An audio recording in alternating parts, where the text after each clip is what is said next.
So your use of yoga in that sense, in managing stress, often helps you change your perspective or gives you a perspective on a potentially stressful situation. A bit from column A and a bit from column B, yes. Yeah. I think it gives you perspective, and it also changes the way that you look at things. Okay. But it is a practice, I think. It's not something you can just say, I like yoga, therefore tomorrow I'm going to be a saint and never get cross. It's about practicing the principles of yoga and about looking at things in a way that's more permanent and more real, instead of being defined by one's temporary situation and the equal elements of happiness and distress that can come up in that process. I think yoga teaches you that there will be times of happiness in your life and there will be times of stress, and that's inevitable, because if you have a perception that everything has to be good all the time, then in life you're going to spend a lot of time being very disappointed and stressed that that's not the case. So it's not like yoga will automatically make your life perfect and not have any disruptions. But what it will do is equip you with the ability to not be as affected by life's ups and downs, and to see them in context, and to know that there's a down but then there'll be an up. And by having respect and cultivating relationships in the workplace and coming from a place of compassion and empathy, that one's workplace stresses can be better managed. And it's about practicing that every day. And it can be learned. It's something that anyone can do. I can't stress that enough. Yes. I'm no expert. you talked about relationships and you relating to your colleagues and people that you're working with. Has your practicing yoga impacted on the way other people relate to you? I think so.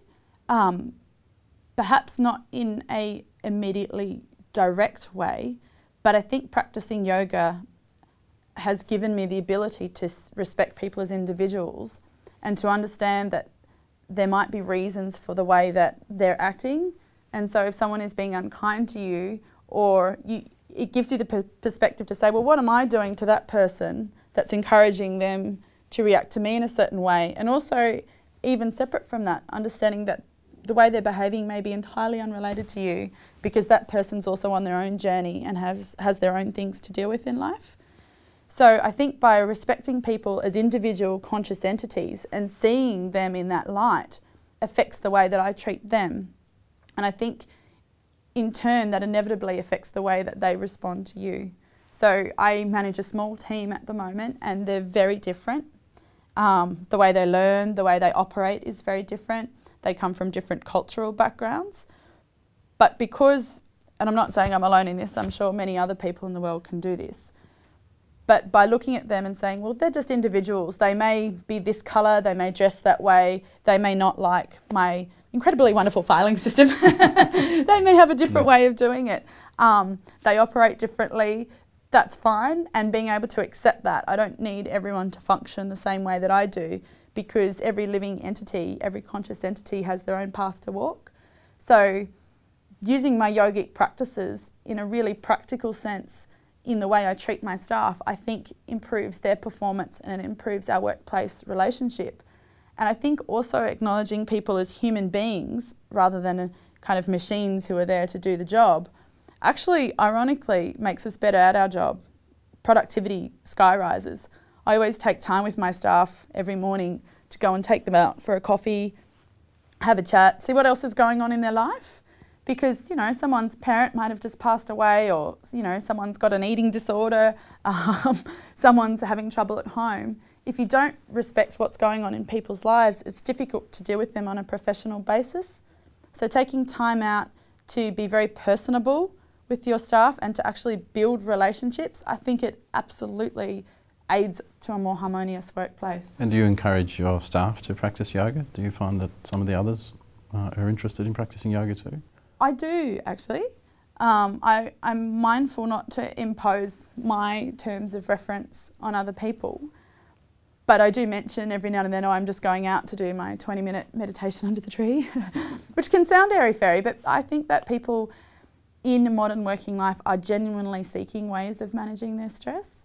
Sometimes that can be as simple as getting out and going for a walk along the lake, because I think even by being in nature, you get that perspective that life is bigger than that little micro environment that you're working with. It just gives you that universal context. So over time, I have talked to my staff about the benefits of meditation and taking time out to contemplate and to see the world, I guess, through a more detached lens. And that doesn't mean not being kind and not being really professional. I'm still really dedicated in my work, and I like to do a good job and to take pride in my work, but to be less attached to the ups and downs as they might be. One can only do one's best, I guess, and just having that time to think and to breathe. So my staff and I will often go for a little walk together. We schedule it in as much as we can. And the other thing that we try to do, and we work in a very busy workplace. We're in at 8 in the morning and sometimes at 8 at night. It's and very quick time turnarounds. I think I was chatting with you before, Damien, and mentioned that we were once given a request to provide briefing in 16 minutes, which doesn't give you a lot of time to think and meditate about 16 minutes. But you do your job and you get it done. But there was a time where I noticed that no one in my team was having a lunch break. So that's when we started this diarising what I call sacred time. So each of my staff nominates a day on which their lunch break is absolutely sacred. It doesn't matter what we've got on, and obviously hope to take lunch every day. But if it doesn't happen that way, we have this sacred time diarised, and that lunch break cannot be violated. That person can go out and take time for themselves and get that balance that's needed to function properly. So I think that the benefits of yoga are prevalent in a workplace, but I think that they could definitely be better harmonised. And I think it would help a lot of people who have a lot of anxiety about how they're performing and sense of inadequacy.